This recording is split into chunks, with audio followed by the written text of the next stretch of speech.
Welcome into the Sweaty Fantasy Football Podcast, episode number 8. I'm Justin. Zach is here with me today to get ultra sweaty. We're going to talk all things Taxi Squad, um, in Dynasty League's Taxi Squad strategy. We're going to run through our main league and go through our Taxi Squad rankings, roast some people for rostering some players that we think should be on the waivers. Um, Giving people props for building a good roster. We'll see how it shakes down. But this is the truly sweaty part. This isn't like who are you going to draft in the third round. This isn't targets of who you want. This is like this is like bottom of the barrel. You think they might have a shot to be relevant in 2 years, so you throw them on your taxi squad. I'm really excited to go through this, see where we differ on our taxi squad rankings, and to see what your taxi squad strategy is. Yeah, man, I'm super juiced to get into it. Probably spent way too much time ranking the taxi squad of every team in our league, but I had some fun with it. Excited to talk strategy for sure. Yeah, let's get straight to it. All right. So we'll start off with some NFL news. This time of year, like we mentioned in the last episode, there's really nothing. There's only two things that I wanted to talk about. So George Kittle went on Bussin' with the Boys, and he said he's going to play until either the wheels fall off or his wife tells him that he's going insane and it's time to hang it up, which as a George Kittle manager is phenomenal to hear. I'm sure as a 49ers fan, it's phenomenal to hear. I think that means that we can safely bet on about at least 2 seasons, and if he's still going strong, then three is definitely not out of the picture. Yeah, I'm super excited about that as a Niner fan. Braden, actually, one of our common co-hosts, he got my girlfriend her first NFL jersey for her birthday, which was a couple weeks ago. Got her a George Kittle jersey. So I, Nice. I I hadn't seen this blurb until we got on the pre-show. Really excited to go tell her after, like, hey, I don't know if you know, but you'll be able to wear that jersey for quite a few years here. Really exciting stuff as a Niners fan. Yeah, it's not going to be a legend antique jersey. It'll be somebody that you can actually watch play on Sundays. The other piece of news, Aaron Rodgers is pretty sure that this is going to be his last year. This just seems like a classic Aaron Rodgers thing. I think he's going to like take this all the way up to training camp or maybe even kickoff of next year where he's just going to say, "Am I retiring? Am I going to sign with another team?" I guess you guys will have to wait and find out. So, no real news. I didn't really expect it to be more than a 1 year rental for the Steelers. Doesn't really impact Dynasty. He's a potential spot start in the Superflex League. Maybe will be streamable at some point during the regular season for redraft. Um, but yeah, he's definitely on the tail end of his career. We've had a couple quick conversations about Aaron Rodgers and what we think he is at this point in his career. I wish that before we got this official news that I would have asked on one of these pods what you would set the line at for him to play in the 2026 season. Because I gotta imagine like even before this news dropped, I think we would have set that number at like plus 600 or maybe even north of that. Like I don't think anyone is surprised by this. This is the end of Aaron Rodgers in the NFL. I will, sure, I'll take some time to be nostalgic about it. He's kind of the last pillar of that 2010s era of quarterbacks. hmm But for now, I'm just ready. Let's come on. I'm just gonna move on, buddy. Let's get up out of here. It's yeah, no longer in Aaron Rodgers league. And it's just funny to see the two sides. You have Kittle. It's like I'm gonna play until the wheels fall off. He does not care about the money. I mean, he obviously got a massive extension because he plays so good, but he's just one of those guys that like he just goes out there with his hair set on fire. And then Aaron Rodgers is always talking about retirement. He's always leading teams on. It's just kind of funny to see the two different players, and everybody loves Kittle, and unless you're playing him against him that week, and everybody's getting pretty tired of Aaron Rodgers. Thank God Aaron Rodgers is insufferable because we will not have to deal with him as a future coach or GM or anything like that. Like I am ready for him to fade into maybe being a guest on Pat McAfee every now and then. And I don't watch Pat, so I'll be safe. I'll be safe from Aaron Rodgers. I know we have some guys in our league that get their news straight from the Pat McAfee show and only the Pat McAfee show.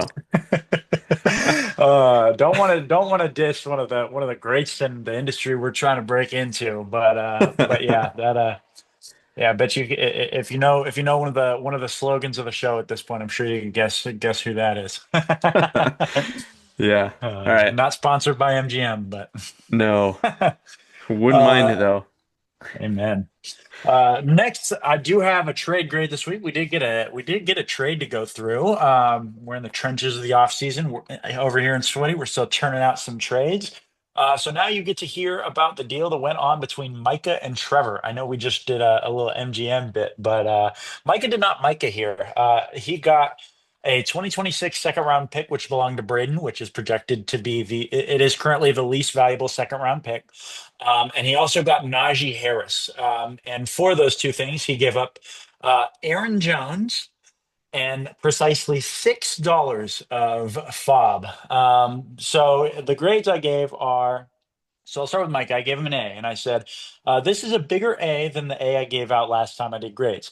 A pluses are only given out for true fleeces, not just clear and obvious wins, but I did think about it. Najee Harris is a more valuable fantasy asset than Aaron Jones. Najee Harris will outscore Aaron Jones every year for the rest of his career. If the other assets were swapped, I'd simply call it an overpay. But in this direction, it is such a clear and obvious value grab that I couldn't possibly give this an A minus. Over to Trevor's side, I said Micah would have done this deal without Najee. Micah would have done this deal without the second. I would have recommended against both of those options. The odds of Mason going down are about equal to the odds of Hampton going down. And in both of those scenarios, I'd rather have Najee Harris. Even in the world where Mason going down means that you still have a starting running back because he is the Jordan Mason owner. If that is meaningful to the team that is also rostering Saquon McCaffrey and the Seattle running back room, that means that you are no longer contending this year and your window has likely closed. Uh, that mean in that scenario, I think every pick counts. I can't give up seconds in scenarios where you're counting on needing Aaron Jones. And then I said the $6 worth of fob might be the worst part. It's like instead of shaking hands on the deal, Micah tossed some coins on the floor and walked out as you frantically groveled for them on your hands and knees. So yeah, big F for Trevor here, and a big A for Micah.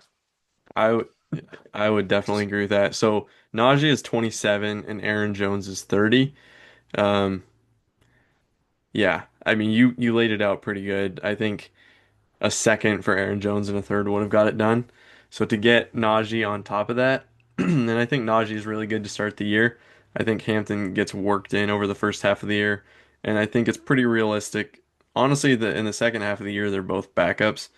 Um, but Najee still has the chops to be a goal line back, even if Hampton is the main back. So he'll at least be a good flex in a matchup with bad rushing defenses. Whereas Aaron Jones, Jordan Mason could just completely overtake him, and Aaron Jones is one of those guys that nobody even talks about by the end of the year. Plus, I think Aaron Jones has a pretty good chance to get hurt over Najee. Aaron Jones has been pretty injury prone, and once you hit 30, it's not like his injury odds are going in the right direction. So I would agree with your grades there. He had his healthiest season in a while last year, and he had over 300 carries as a running back over 30 years old. It's insane. It's insane to me. Uh, just the idea that he could be worth a second round pick or worth Najee. Yeah, just both is pretty ugly. It doesn't hold up very well. Just trading for it's kind of like Micah going and trading for Stephon Diggs. It's just like one of those things that you don't do. You don't trade for old guys I mean, they're that. I mean, the Diggs one, I've talked about the Diggs one a lot. I am way out on Diggs, but Aaron Jones, I mean, I just don't love it. It was rough. All right, Yeah. you want to jump into the taxi squad stuff? Sure. So we're gonna do our rankings, but first we're gonna kind of go over our taxi squad strategy. So you spent quite a bit of time digging into the taxi squads. You want to kick it off with your strategy? Yeah, so I joined Dynasty last year. Last off season, I jumped in, and this was my first year in Dynasty, first time ever dealing with a taxi squad. And one of the big mistakes I made was I kind of just put the bottom of my roster on my taxi squad. I treated my taxi squad as, oh, like the people I least expected to have to start that year. And what ended up happening with that was I had guys locked into my taxi squad at the end of the year, or throughout the year rather, that I wish I could have put on the waiver wire and gone and gotten other guys. Malik Washington is kind of the poster child for this. We play in a a very small bench for a dynasty league. We have small benches, so the waiver wire is super active in our league. Um, the and having Malik Washington on my taxi squad, yes, he's someone who I think should be rostered in most dynasty leagues, just not in this one. And I had Malik Washington sitting there all year long and just couldn't let him do anything but sit there because he was taxi. So really now what my strategy is I'm trying to put guys in my taxi squad. Obviously, it's still important that they aren't guys that I think I'm going to need to start. Obviously, I'm still going to prioritize my bench spot for guys that are going to get weeks in my lineup.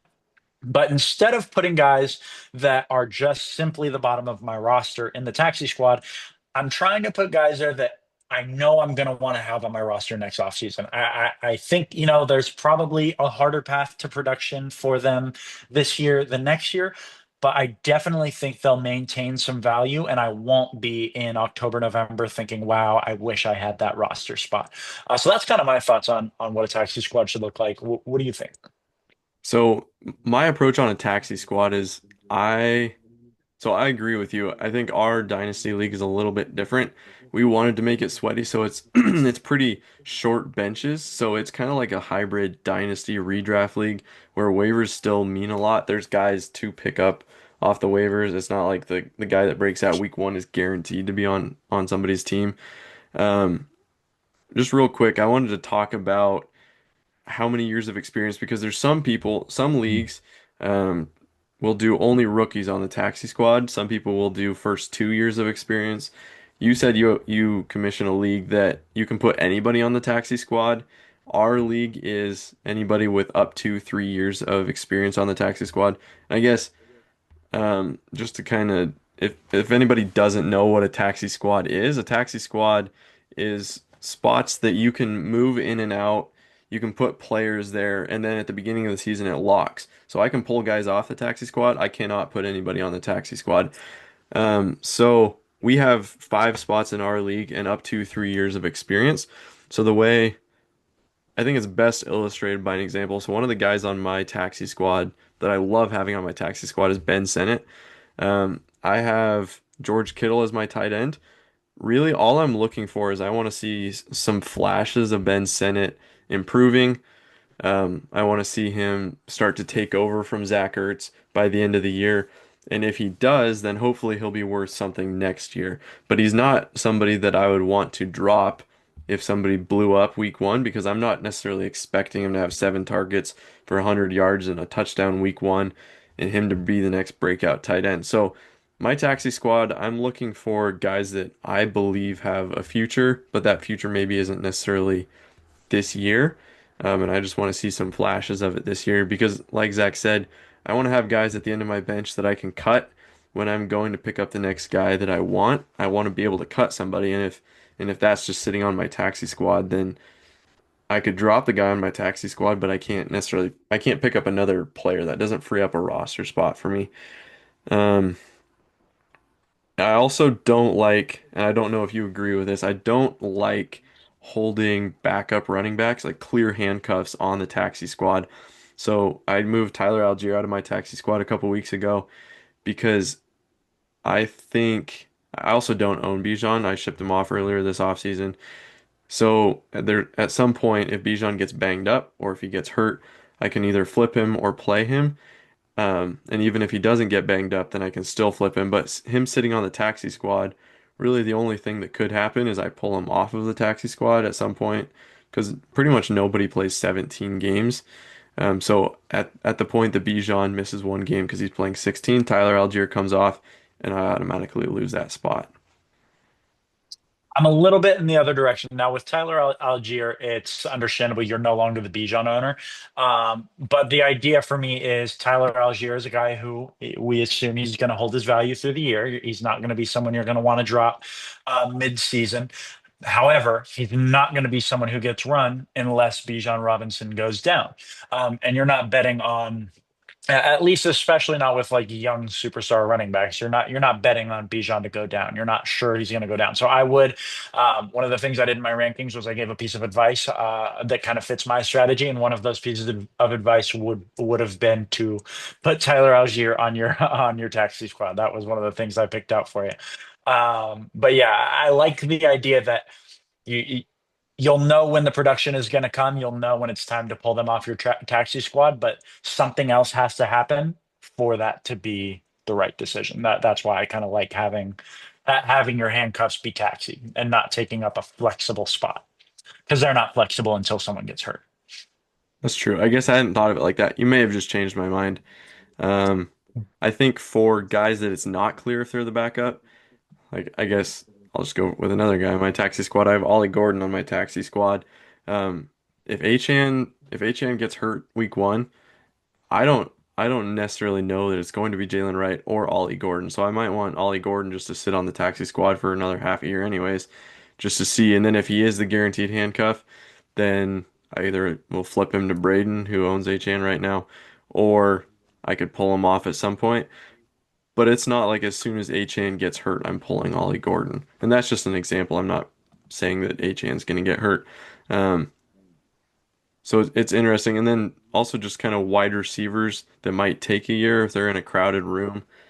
Might take a year to really break out or have a good spot, but you believe in the talent. I know you have Zach Besh on yours. I have Isaac Tesla, and I'm just going through all the guys already on the rankings. But the point being, if you believe in a guy, and like with Tesla, I don't know that he gets an opportunity year one, but if he has one or two games where he gets 6 targets and he goes over 100 yards, catches a couple touchdowns and looks really good, and then they ship somebody off in the off season, then I have some hope for next year. And that's really what you're looking for. You want guys that even if they start out slow or the whole year is slow, but you see a couple flashes, that's really all you need. Yeah, absolutely agree with that. Guys that you have some confidence in. Jack Best is a great one. Like I can absolutely see a world where my roster that's still in rebuild wants to start Jack Best this year. But I think I'd rather have the roster flexibility, and instead of having Jack Best out and maybe Ja'Cory Krosky Merritt in, I'd like to be able to cut Ja'Cory Krosky Merritt if he doesn't get the first opportunity to take over the backfield if one presents itself. You know what I mean? So yeah, I think we're kind of already getting into some players. You want to kind of launch in? Go for it. Awesome. So the way I did my rankings was 70% of my ranking is how I believe you've utilized your taxi squad. It's not so much the players you have in it. It's more about how efficient are you like strategically optimizing the flexibility of your bench spots. 30% of that is the actual value of the players on your roster. However, that 30% is weighted heavier to bad players. I'm not going to give you a big bump for having a great player on your taxi squad. I will dock you if you have dog shit, on your taxi squad. It just won't fly. So glad you kind of started taking some players off my roster first because no spoilers. I mean, I'm number one. Uh, obviously, in a setting where I'm ranking my strategy and I'm ranking people against how I believe they're being optimally used. Obviously, I'm going to think that I'm using mine optimally. So I think it's not really telling that I put myself at number one. My taxi squad is Jarquez Hunter, Jack Besh, Torrey Horton, Mason Taylor, and Trey Harris. I have a running back who I want to have on my roster all year. I want to see what life looks like post Kyron Williams, or if Kyron Williams goes down. I'm going to be rostering him for sure. I have three wide receivers who I really believe in the talent. With Trey Harris, more so the situation, but again, crowded receiver room. And then Mason Taylor, who is a very talented tight end, went at the very top of the second round, but just went to a really rough situation. I don't really see a lot of worlds where I want to put him in my starting lineup this year, but I do think he's going to hold that value. So obviously, part of the reason I have myself at one is because I think that I've optimized my use. I don't think that putting Ja'Cory Krosky Merritt over any of these guys would be beneficial to optimal taxi squad usage. And I think I am the only person in the league who every single taxi squad member is worth a draft pick at bare minimum, a 2028 third round draft pick. I'm very proud of those five rookies I have in my taxi squad. You have any thoughts? You're definitely anti-Rattler then, because I think every player on mine probably would be worth at least a third. I have you at number two, only behind Trevor. I think your taxi squad is incredibly well crafted. I think the only thing I would change on it is I would pull Trey Harris off of it, just because I think their wide receiver room has got some names in it, but he has a massive opportunity. He was taken in the second round. I think he'll be a starter day one, and I think that, um, I mean, I guess. So this is where it becomes hard because your team is not looking to win this year. So you letting him sit, even if he's okay and he turns in a wide receiver 33 season, that doesn't help you to get a better draft pick. So it's fine to just let him sit there. I think Mason Taylor is a picture perfect guy that you want on the taxi squad because if he's consistently the Jets tight end one by the end of the year, even if that doesn't mean anything, if they go out and they get a really good veteran next year, or if they draft a really high rookie that we really believe in, then Mason Taylor becomes a really interesting dart throw next year. And then if he does really good that year, then he could even become a top 5 to 10 dynasty. I mean, maybe even a top five, top three to top five dynasty tight end in 3 years. And that's like excellent case scenario. That's what you're banking on. But you're banking on him being a really, really good player in 3 years, in 2 to 3 years. So that's an excellent use there. Jack Bash, I love Jack Bash. He's another guy. He's kind of like Trey Harris, I think, where the opportunity could be there this year. But again, if he turns in a wide receiver 28 to 30 season, that doesn't really help you, but it gives you upside so you can pull him off next year or whenever you decide to go all in. So I agree with you. I think you're right there at the top. I do have Trevor right above you though. I will definitely get to Trevor. My number two, and actually the second person that I do not have any notes on. There are only two people that I would not make a taxi squad move in the league. Let's give Micah. Let's give him a round of applause here. Wow. I did Wow. not think there would come a day where I was giving Micah his flowers. Micah's taxi squad is constructed exactly how I would construct it. There are some questions about who he is deciding to roster. I Mhm. do think there are some guys on the waiver wire who I would rather have than guys on his taxi squad. But this isn't a conversation about like player values per se. I wanted to jump in a little bit to Trey Harris earlier, but that's not the conversation we're really going at today. Today we're going at are you maximizing your the use? I think him rostering Elikai Manor over some of the guys on the wire, that's a bet in and of itself. And the fact that he's already made that bet and then correctly categorized it by having Iron Manor on his taxi squad, I'm going to give him the nod. He's going to be my second place. Mike's taxi squad is Brashard Smith, Woody Marks, Alec Manor, Shadur Sanders, and Jalen Knoll. What do you think about Micah? Where did you have him ranked? I have Micah down at 7, and it has more to do with the players. I think it is a well constructed. It's a lot of really young players with some potential upside. I think Jalen Noel, I like Higgins more. I don't love the players that he has rostered, but I do agree that from just a construction standpoint, if you're going, what should you do with a taxi squad? I think Micah has done a good job with taking like really young dart throws at running back. He's got a couple receivers in there that are also dart throws, and then he has Shadur. Well, I guess we didn't talk about this in the news, going 100 miles an hour Sanders, um, who I don't even think. I mean, he'll probably play this year, but I don't think he wins the job straight out. But I mean, that's actually good. Now that I think about it, that's a pretty good use of a taxi squad. If he comes in the back half of the year and looks like he's going to be the starter next year, and they have a top 5 pick and they use it on whoever the receiver is next year, that is a good that is a good use. So maybe 7 is a little bit too low. Um, Brashard Smith, Woody Marks. Not really huge fans of either of them. I could definitely see both of them hitting the waivers. Like you said, Io Manor. There's some question marks as to if there's waiver guys that he should have on his team above him. Not a big Sanders guy, not a big Noel guy. So construction, good. Players, don't love it. So that's why I have it at 7. Don't get me wrong. I'm not standing up for the players he chooses to roster, but the cool thing is right now we're only looking at his taxi squad. The cool thing about Micah is the rest of his bench also sucks. So he decided he really maximized where like the There you go. most suck was and how he used those players. I think he did a good job, all things considered. That's true. The player pool he had to pick from to put on the taxi squad wasn't really the highest of quality. Yeah, Micah Micah when he put together that dynasty roster, he sure did. But hey, he put him in the right spots. He definitely put him in the right spots. We can get to your number one team next. I do have a tier break in between my two and three, but Trevor does sit in a tier of his own.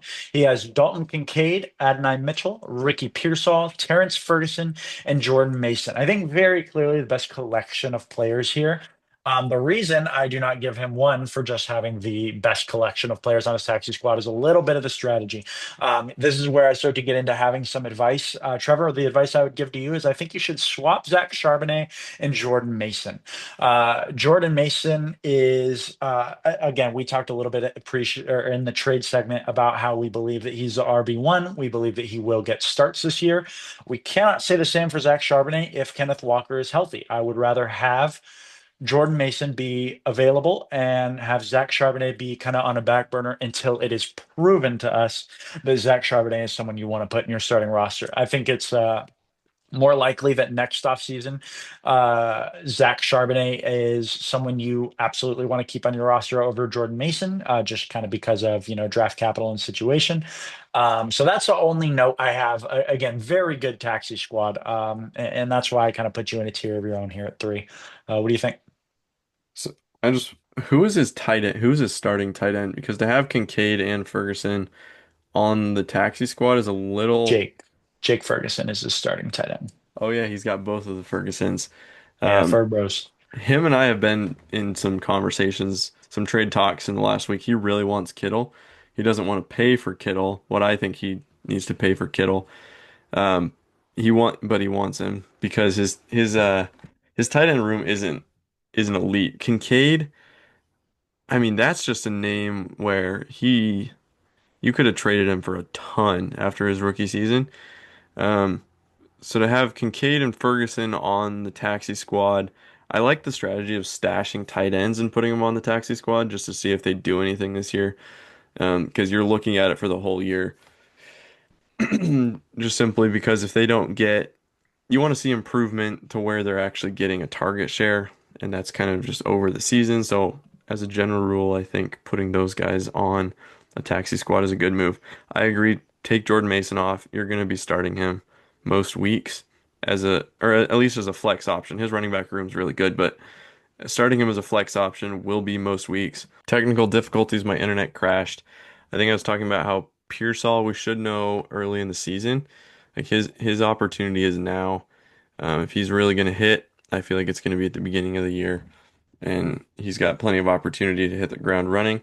I think switching Mason out, it makes a lot of sense.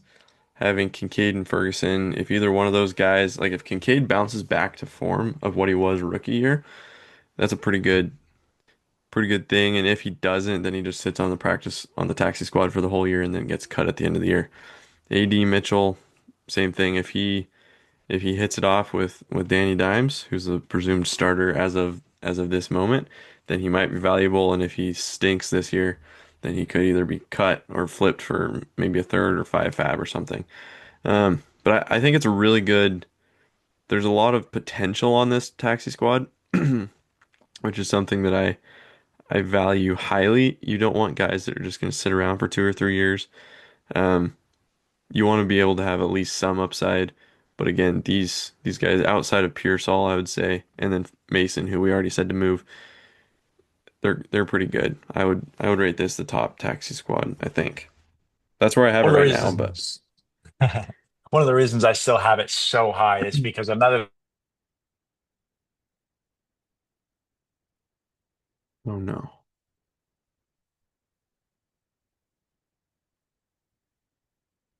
man. putting back in. What's my advice? And a lot of those guys are definitely on the older side. Let's see. I cut out. Why did you have him high? Sorry, I'm gonna have to trim this. No worries. And another reason I had Trevor high is because he had a lot of older guys in his taxi squad or in his on his roster. So when I'm looking to move out guys like Ricky Pearsall and Dalton Kincaid, who are you moving in? A lot of those guys are past that 3 year window, that 3 year threshold. So That's true. yeah. I didn't think about that. Moving on to number four. This is another tier break, but bringing up the Top of the next tier is Mr. Ledford. I have Mr. Ledford at my number four. He has Me Damian too. Martinez, Jalen Polk, Jalen Royals, Jackson Dart, and Jalen Milrow. This is definitely a team that has a lot of players that are worth a lot on the taxi squad. You do have some value here. Not so much with Jalen Polk. But when you trade a first and a second round pick for a guy, you kind of got to keep him around, at least if on the taxi squad for a little while. But then just kind of the strategy of the wait and see with Jalen Royals, the wait and see with Jackson Dart and Jalen Milrow, both guys we think will get an opportunity, but it very clearly will not be in the first 2 to 8 weeks of the season. Those are the kind of guys you want to put on a taxi squad. I think that he's kind of in a Micah boat where the bench is not deep at all. He doesn't really have a good bench, so it's like not really a lot you can move around with it. But I'm not going to knock him for that. The only thing that I would say I would do if I had his roster was I would be swapping Jalen Polk and Devin Neal. Devin Neal is a young running back who may get some work if Alvin Kamara maybe starts to phase out at the end of the year, or maybe Alvin Kamara goes down. He is over 30 now, so yeah, I think he's over 30 now, right? So Devin Neal's a guy that obviously we don't think will be very valuable early in the season, but he is going to be someone you want to wait and see on. So he'd be in my taxi squad. And Jalen Polk, like you maybe give him 2 weeks. You maybe give him 2 weeks. And if he's not at least dominating snaps and getting a respectable target share, he's got to be on the waiver wire at this point. Maybe Mike Vrabel can do something that the I'm losing his name right now. The head coach couldn't last year. But if he doesn't show it quick, he's got to be off your roster. You do not want that roster spot clogged with Jalen Polk longer than you need it to. Gerard Mayo. Rod Mayo, yeah, I don't know why I lost his name. Kamara is 29. He's been in since the 2017 class. So he has some 29. years under his belt. He's been in the league for a little bit. Like you said, I think Devin Neal would be a good addition to this. I also have him at four in the taxi squad rankings. This is very Jalen Milrow and Jackson Dart are doing some pretty heavy lifting to get this to four. Jalen Polk should be on the waivers. But again, like you said, you trade a first and a second for him. In my opinion, he set himself back pretty much an entire year of the rebuild just to get Jalen Polk. And Jalen Polk is a guy who may not even make the roster. And that's awful. I tried. So I've had conversations with I think four people this week about Marv. There's a lot of people looking to get Marv right now, and Mr. Ledford was one of them. And the deal breaker was I really wanted his first rounder, and he will not part with his first rounder because he doesn't have a first rounder in 27 or 28. I was like, this is setting up to be like a team that cannot compete until like 2030. For like 5 years, it may not compete. I mean, that's kind of a I side note. gotta flex here. The reason he does not have those picks is because I contributed to his taxi squad. I traded him Jalen Polk and Jalen Milrow. I got back his 27 and 28 first round picks, both which are almost guaranteed to be top three. I got back his 2026 second, his 2027 second. And Luther Burden, I think that was the net compensation of those two deals where he got Jalen Polk and Jalen Milrow. Two That's firsts, two insane. seconds, and Luther Burden.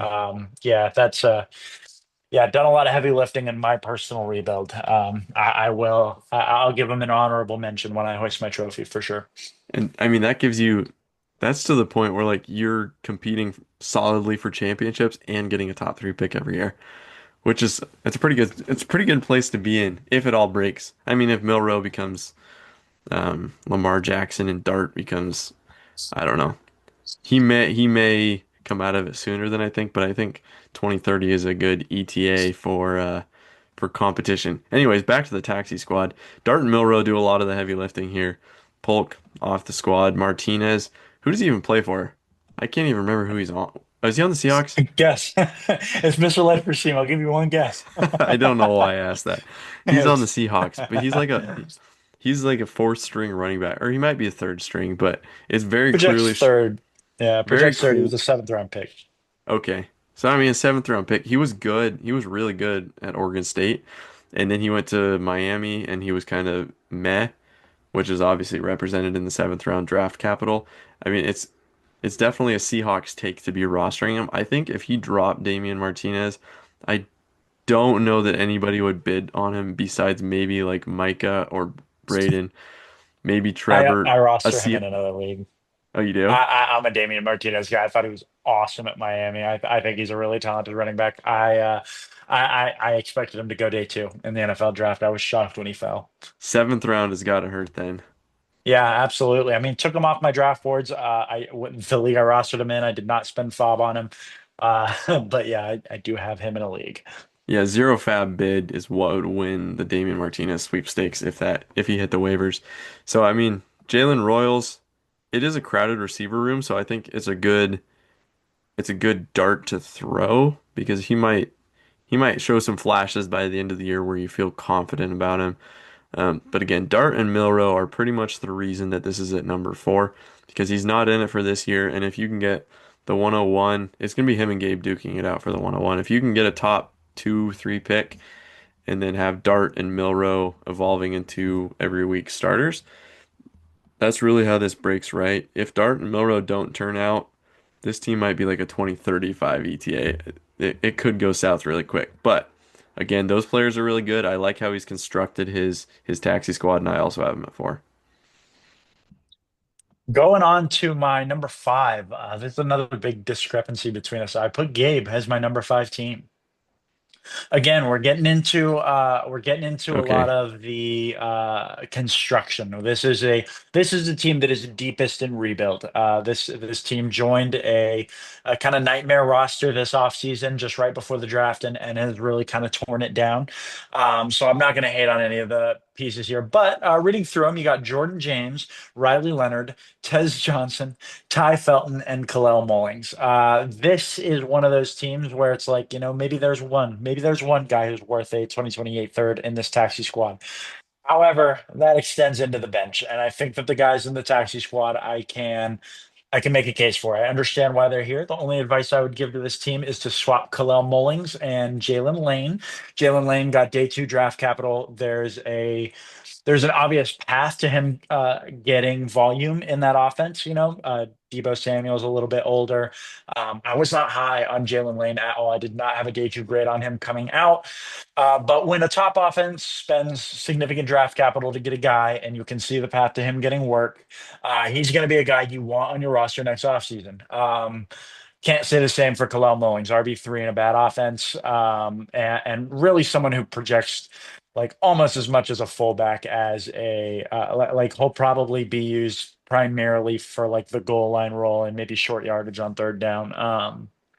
He's someone who, if someone pops week one and you want to spend 50% of your yearly fob budget on a guy, Kalel Mullings is probably the guy who should be hitting waiver wires over a guy like Jalen Mhm. Lane. So I think I'd rather have Kalel Mullings in a more flexible spot. But other than that, I can give flowers to the way that this is constructed.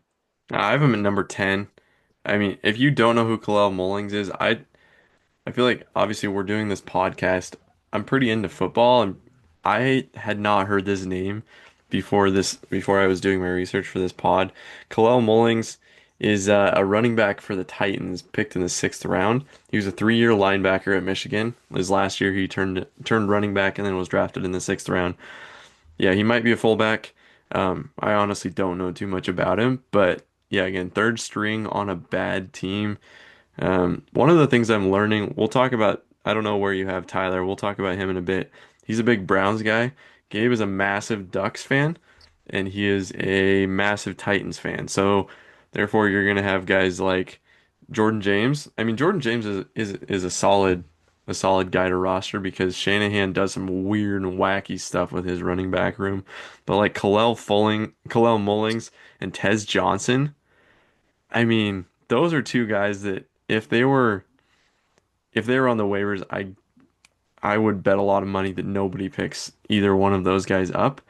Um, I mean, and Ty Felton, Riley Leonard, I don't think Riley Leonard really even pushes Daniel Jones, um, or Anthony Richardson. And then Jordan James, again, you're just playing the Riley or sorry, the Kyle Shanahan running back roulette. And if you hit, it's always a great bet, but I mean, I just don't really like any of the players on this taxi squad. I mean, you made a good point though. You look at the bench and it's not a whole lot better. I think that there's some guys probably on the waivers that I would pick up and drop Tez Johnson and Khalil Mullings for. So that's why I have it at 10. It's a real dumpster fire. Yeah, not a big fan. I'm probably a little higher on some of those guys. I think Jordan James is who Trevor should have targeted with his egregious Najee Harris trade. I think he could have gotten Jordan James for that haul, and he owns Christian McCaffrey, so that would have made a lot more sense. I think Jordan James is very rosterable and willing to trade for. And don't sleep on Tez Johnson, man. Tez Johnson is someone I will plant a flag on as being one of the more, no, I'll say one of the most successful seventh round wide receiver picks in recent memory. Maybe that's not as hot as I make it sound, because how many successful round seven wide receivers have we seen? But I think he will be viewed as a steal in the draft as early as next season. Tez Johnson's super talented. The weight is keeping him down, but super talented player. Um, we'll see. We'll see the Bucks be able to utilize him. He's gonna have some plays this year for sure. I mean, Maybe I maybe he's never a dynasty asset, but And you want to talk about Tez Johnson. He's 5'10", 165. He ran the lowest weight adjusted, I believe it was the lowest weight adjusted 40 time pretty much at the combine, or maybe it was of receivers in the last 5 years. Like he was slow. He's 5'10", 165. The only player that we've seen, because it looked like smaller receivers were getting better in the NFL. Really, the only one that we've seen be truly successful for a long period of time is Devonta Smith. Um, Tank Dell was on the way and he got hurt a couple times. Those were kind of freak injuries. But I mean, just betting on a guy that's 165 in a room that already has Mike Evans, Chris Godwin, they draft Emeka Egbuka in the first round. That's just a bet that I am so far out on. I think Tez Johnson is a better wide receiver prospect than Tank Dell was, and I think Tank Dell pushed down Tez Johnson's draft capital. I think that if you pre-injury, because injuries are a little bit fluky, yes, they are more likely to happen with smaller players, but there's a lot of variance that goes into that. And if you told me going into last season that I could get a healthy Tank Dell-esque receiver for my room and I could get him in the seventh round of the draft, I would sprint the card in. I would trade up. I'd trade a future fifth to go up and get him in the seventh round. He will be utilized. He will have a role. Me and you should find like a bet for Tez Johnson touchdowns. Like does he score? You think he scores a touchdown this year? No. Okay, we should hammer out how much fob that's worth and put it on next week's spot I mean, pod. that's at least three fat. I'll do five Okay. fob. Tez Johnson scores a touchdown this year. Okay. All I'd right, take that. sweet, good deal. Live bet on the pod. Love it. Real high Uh, stakes here. Leaving behind the Riley Leonard and Tez Johnson discourse, we can move on to our number 16. This is where I have Jacob. I actually really like a lot of what Jacob's doing here with his taxi squad, and I'll explain why. He has Blake Corum, Jaden Blue, Pat Bryant, Efton Chisholm, and Tank Bigsby. A lot of what I like here is that he is the Kyron Williams and the Javante Williams holder. So Blake Corum and Jaden Blue, he has two handcuffs on his taxi. And then he also has Tank Bigsby, a running back in an ambiguous situation where he kind of took the backfield away from Travis Etienne last year. And Bashal Tutin has some fumbling issues. If Bashal Tutin is unable to hang on to the role, it's very, you can absolutely tell the story of how he becomes the number one in that role, the number one in that team. And I think that's worth putting on your taxi squad. That's the kind of guy you kind of want to let sit there and let the season shake out. Let that running back room figure itself out. So I love what he's doing with those running backs. Pat Bryant is the kind of guy, yes, love putting him there. The reason I have him at six, we got to have an Efton Chisholm conversation. I did not know who Efton Chisholm was until a couple weeks after the draft. hmm Um, and then I ended up rostering him. I have him rostered in a different dynasty league. Um, but10 maybe fab. I'm knocking. Yeah, 10% of your year's budget of FOB was spent on Efton Chisholm, and that was just kind of brutal. He didn't get clowned enough for it, so hopefully the internet does us a favor. Drop it in the comments. Anything you say in the comments to Jacob, we will put in our league chat, and we'll roast him. Remind me I think again, what was the second highest bet, or I mean bid on Efton Chisholm? was there a second? I It don't think was there a was a big second. fat zero. Nobody else bid on Efton Chisholm, and Can't he believe there dropped was 10 even a fab. second bid. Who was the second bid? There wasn't one. Oh, okay, okay. There There was. I was, thought you were saying someone sorry, put a $0 bid in. there was zero bids besides a Oh, ten fab bid. yeah, that was as out of left field as it comes. So my one Yeah. note for him was you need to get Efton Chisholm onto your bench so that you can drop him as soon as you wisen up. And I would have him put Rashad White in there instead and really complete like the handicap running back because he also owns Bucky Irving. So I'd Is really have him complete that stack. How long has he been in the league? Is He's a is he rookie. eligible? No, Rashad White. Oh, year three. Okay, he's Well, going into his okay. third. So, admittedly, I do not know in Sleeper what experience three means. That could be he's played 3 years or he's going into year three. Uh, I could be way off. You could I be totally think unable to put him into your taxi squad. Um, I think you can. I think it's I'm once not they've sure. played their third year, I believe is what it is. Yeah, it's once you've played your third year. So when you're going into year four, you can't put him on the taxi squad. Because I was looking, I mean, so I have him at five. Um, Not a big discrepancy here. I was looking. He doesn't really have anybody on his bench that I would swap out. Is part of the problem. And he's got Rashee Rice, Shakir, Pickens, Goddard, Pacheco, White, Javante, and then obviously Aaron Rodgers has played too long to get on the taxi squad, but he doesn't really have anybody besides these guys. Um, Corum and Blue, like you said, the backup running backs. I'm still thinking about whether I like holding backups or not. I mean, Corum, I don't know. Jaden Blue, it's truly like an ambiguous second back. Like he's not the clear-cut backup. When you have such a solid starter as Javonte Williams, I don't really know if you can consider nobody's really the starter or the backup. Javonte's kind of the starter right now, but I think that'll change.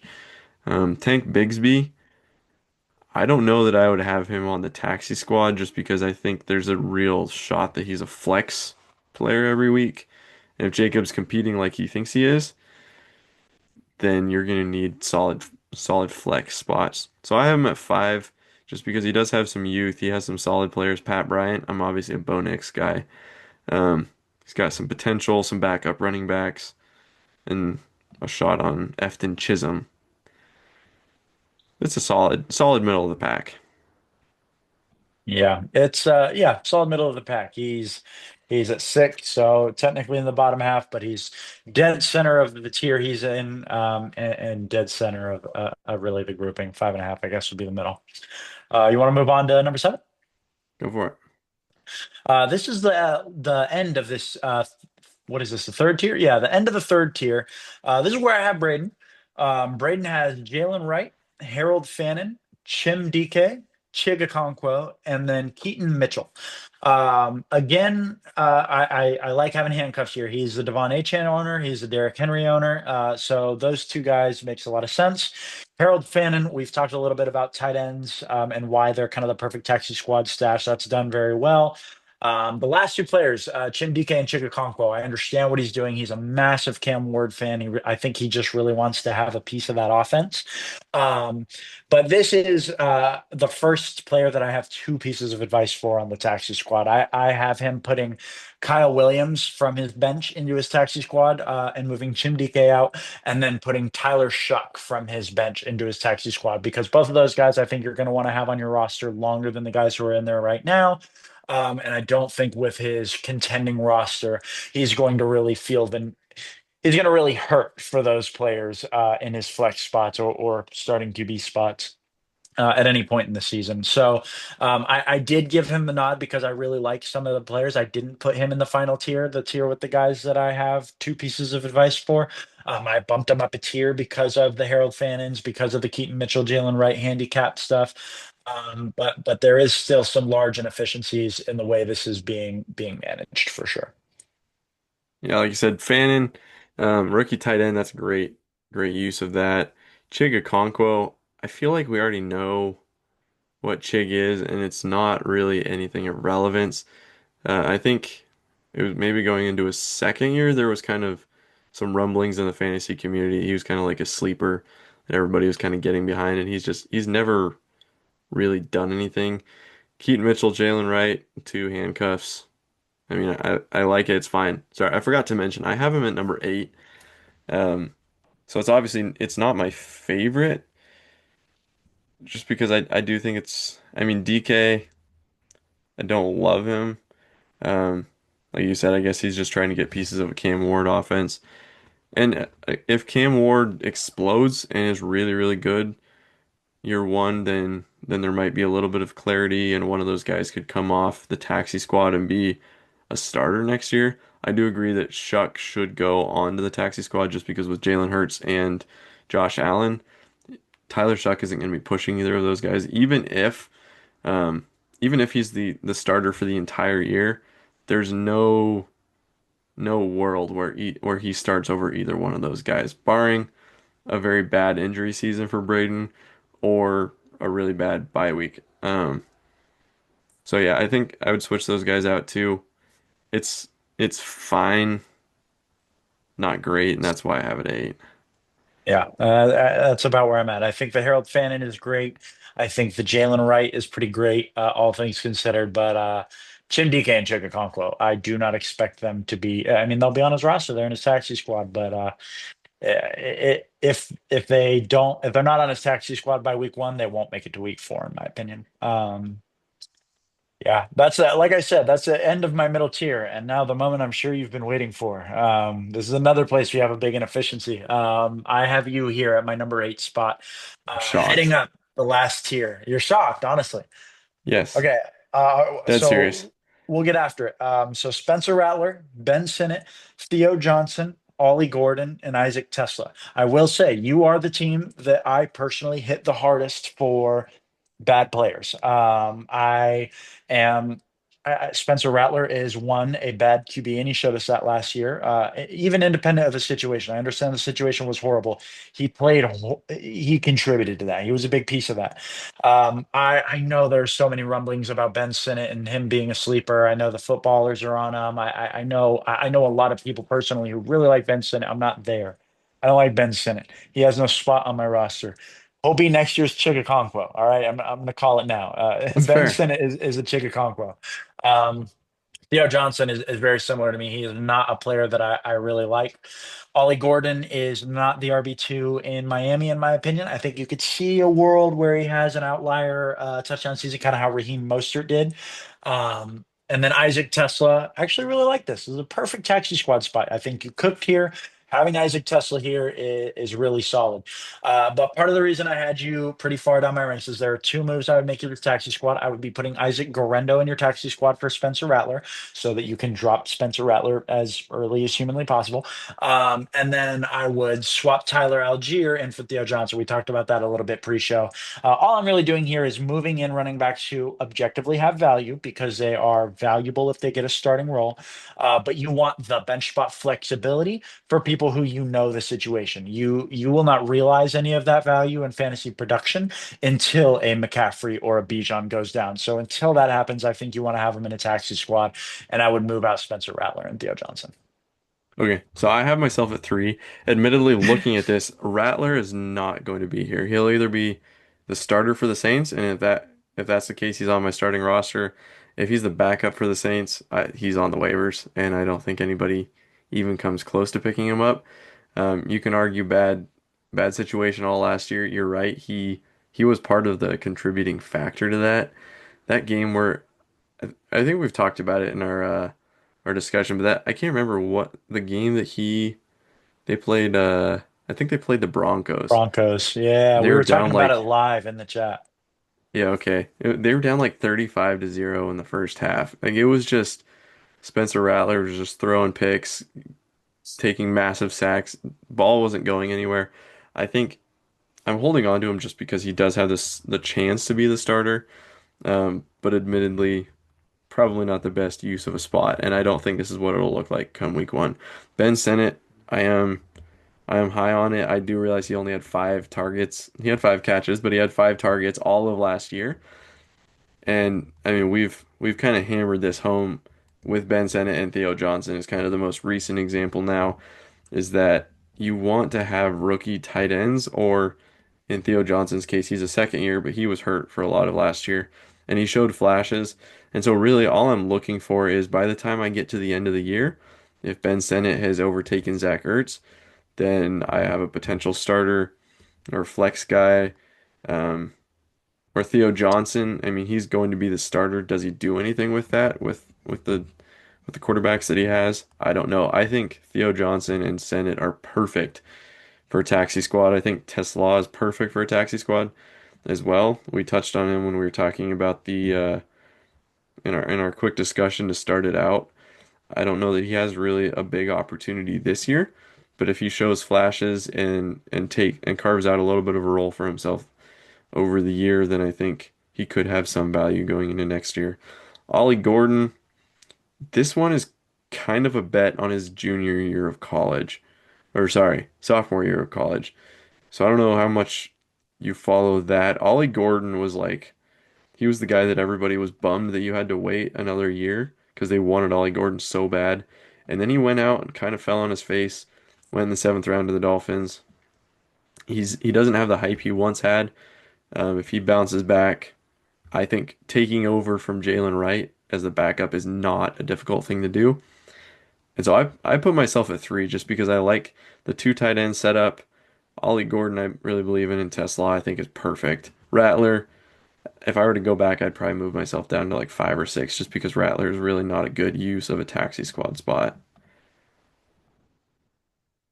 Yeah, I'm mega high on I say mega high. I mean relatively. I think that Tyler Shuck wins the job pretty handedly, and I think that I think he's probably.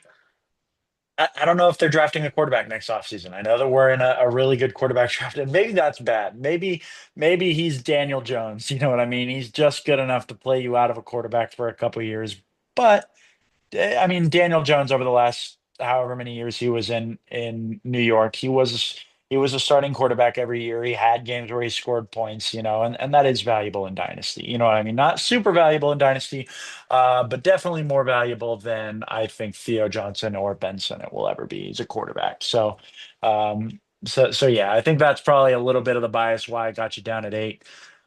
If you want to move on to 9, 9 I have Tyler. He is, I believe, yeah. So I didn't actually have any good sound advice here. He has Will Shipley, Audric Estime, Mason Tipton, Dylan Sampson, and Kendry Miller. First, I'll hit on Dylan Sampson. He's the Quinshon Judkins owner and a Browns fan. Give you your flowers there, you cooked. The one piece of advice I had for this team was hit the wire. I didn't want to do that. I didn't want to have this team solo. I wanted to have a conversation about I want to have a conversation about strategy and utilization for taxi squad spots. But what I ran into was I looked at players like Will Shipley, Audric Estime, and Mason Tipton, and Kendry Miller. I look at 4 of those players and I think, you know what? I want all of those players on my bench so that I can cut them early in the season and go get whoever is worth picking up. I am not excited about any of those players. Will Shipley's probably the best of them, and that's really only contingent value on Saquon going down. That is the only world in which he is any level of valuable. And then I look at his bench and I say, okay, well, who should I be moving on to the taxi squad?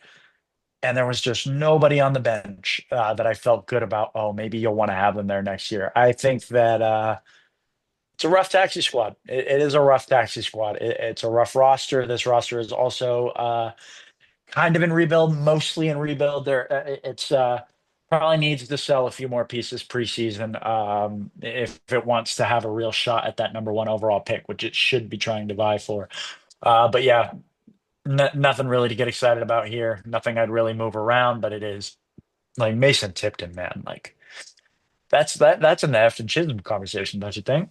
Yeah, that's pretty bad. I was just looking up the Saints depth chart because I knew their running back room was pretty bad or pretty bad as far as identifying the people. So you have Kamara, he's obviously the starter, but then you have Kendra Miller, Devin Neal, Cam Akers, Clyde Edwards-Helaire, all four of those guys, you could make an argument maybe will be the backup if Kamara gets hurt.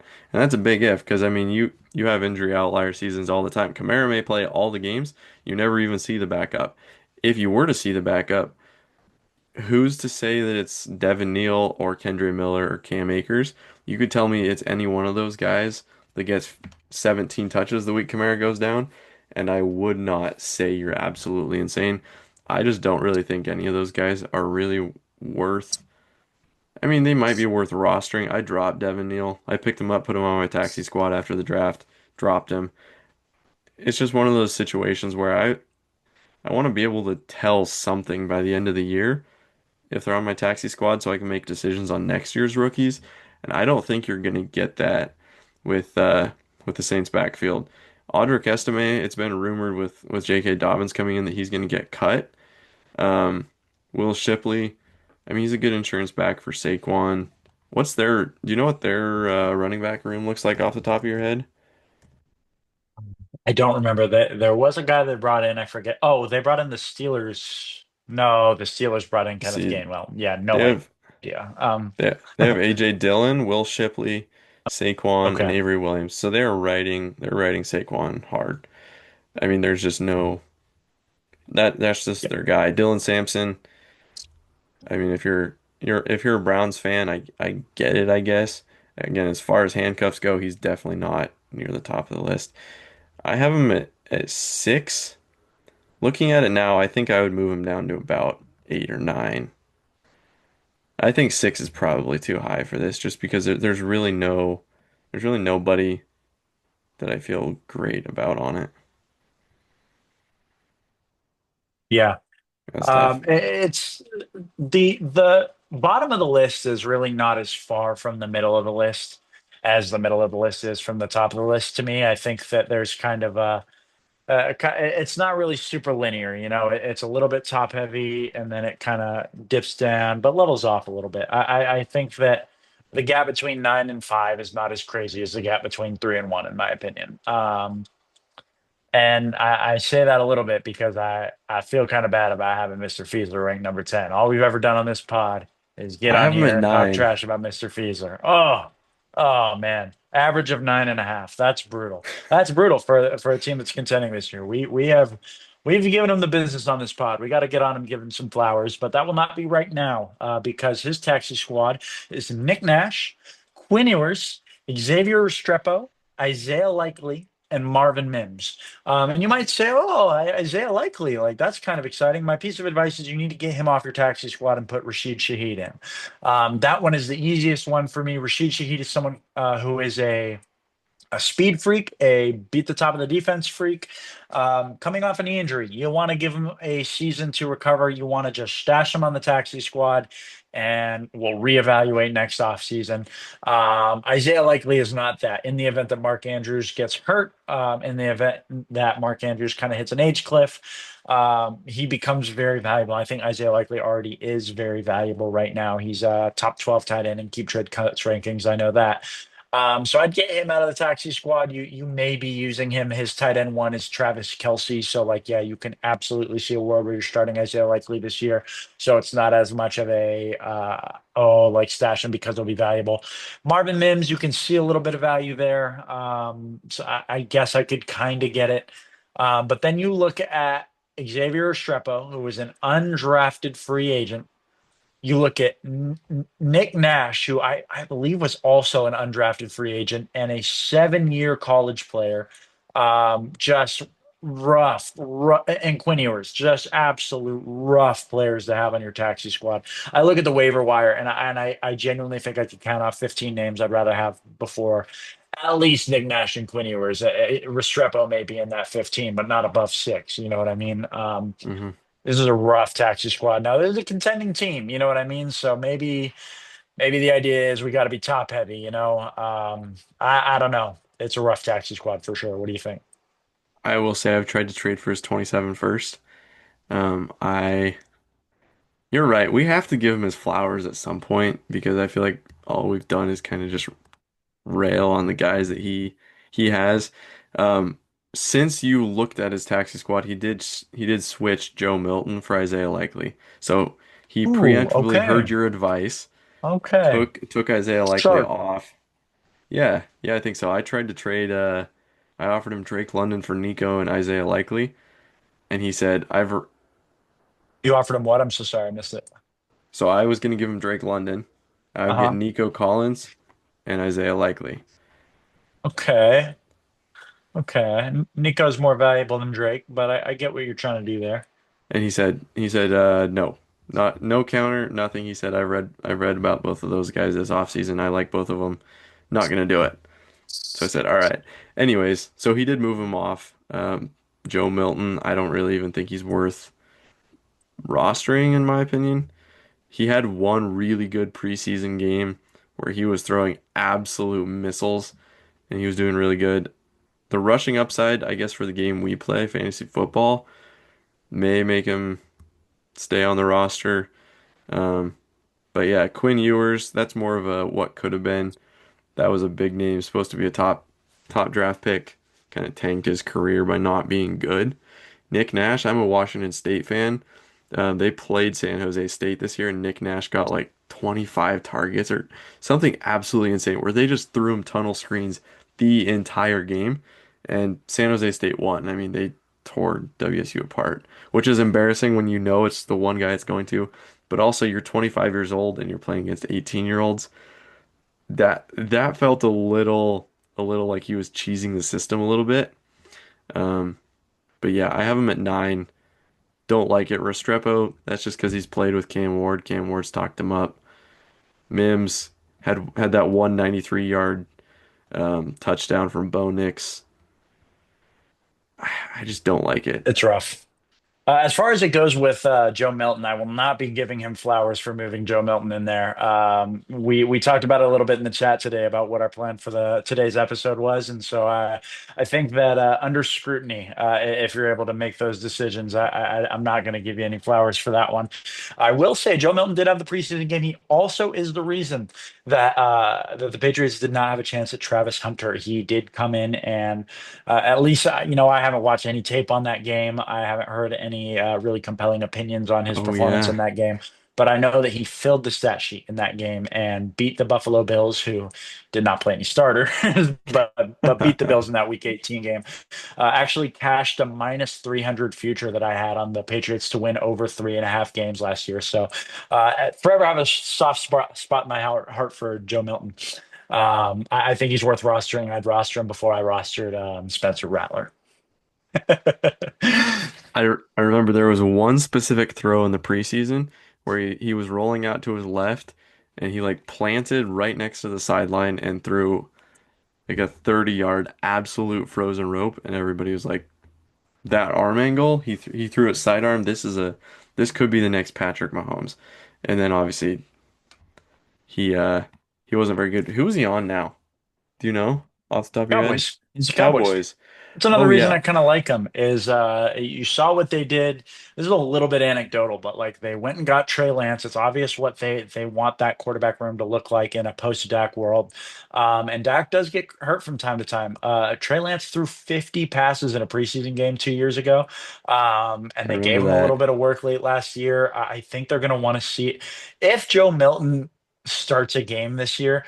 I will be loading up on Joe Milton props. They're going to want to see what they have with the kid. They're going to put a lot on his plate. They're going to give him the opportunity to, at bare minimum, rack up a bunch of counting stats. It might come ugly, but I think he's going to get a lot of attempts. He's going to handle the ball a lot. Yeah, early Joe Milton props. That's how deep in the offseason we are. Man, that's pretty deep. Quinn Ewers. I mean, I was just going back and thinking about Quinn Ewers. I mean, he's the reason that we don't have Arch Manning yet. Well, no, that's not true. Arch Manning would have had to play at least this year. But he was what's keeping Arch Manning off the field. He is just to play for Texas for I think he played for 4 years and to be drafted in the sixth round, that that's really that's a head scratcher how he lasted at Texas so long. When he obviously wasn't very good. The NFL told us pretty clearly that he wasn't very good. When coming in, he was supposed to be really good. That one's just, it's confusing to me, and there's name value there. Um, if Tua gets hurt again, then it's Quinn Ewers and Zach Wilson duking it out for the QB2 spot. Man, Oh man, that'd be bad. aren't you? Good day to not be a Dolphins fan, huh?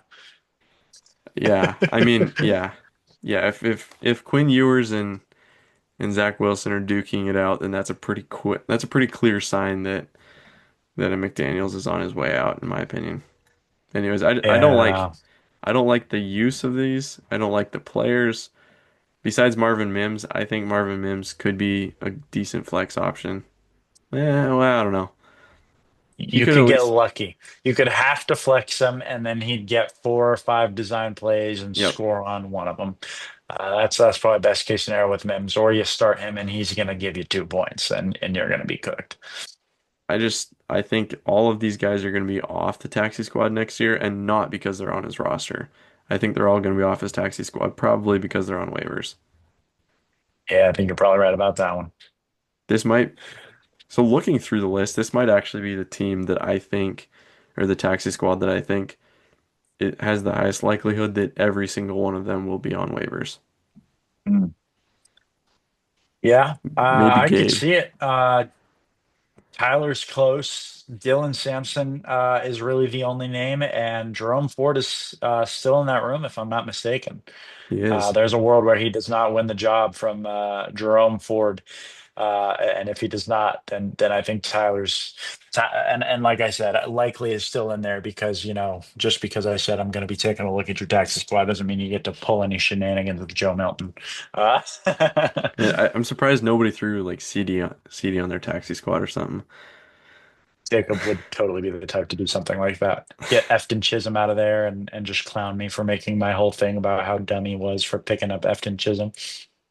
That's an all-time move just to spend, like you said, 1/10 of your entire season budget on Efton Chisholm. It's just an all-time move. I mean, in my opinion, this is pure sweaty off-season stuff to be digging through, and we're digging through Dylan Sampson, Woody Marks, Harold Fannin, Nick Nash.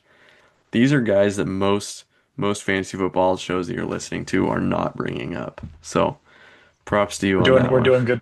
We're doing good work here. Speaking of off-season content, we have our next 2 weeks planned out. I'm going to hit on that real quick. Next week, our main segment will be doing something called Fantasy Support Group. We're going to give every team in the league a gold star, something we like about the way they've constructed their roster, something we like about the way that they're doing, and then we're going to give a piece of constructive criticism. And I say constructive very loosely because I will be shitting on every team in the league. I will be going as hard after somebody as I can at every turn. So I hope that you and whoever's joining us will do the same. And then the week after that, July 9th, we're going to be hitting our treadmill teams. Those are the teams we're gonna put a spotlight on some of the rosters that we think are really just living on the treadmill of mediocrity, just kind of making the playoffs every year and getting bounced. Just kind of the Jacob strategy is what we're going to go for. We're going to highlight some of those teams, or we're going to uh, maybe we can find a bet on who breaks through last, who spends the most amount of time in that maybe 4 to 6, or maybe 3 to 6 range. So those are our next 2 weeks. We got a fun summer ahead. Thanks for thanks to everybody who's still watching. Thanks to everybody who's giving these some views, man. It's been a lot of fun so far. Yeah, Happy 2 months, bro. we're Happy 2 month closing it. anniversary, bro. I know. 2 month anniversary. Where are we going? Oh man, yeah. I mean, football season's closing in. I mean, you look at the weeks. When you look at it by week, we're getting pretty close. Like we were working backwards from the start of the season. Like we only have a couple shows where we don't have it hammered out what we're gonna do, and I mean, it's looking pretty good. Football's right around the corner. It's gonna be a great season. Absolutely, man. Absolutely. Alrighty. Well, we'll see you guys next week in episode 9, almost in the double digits. Peace.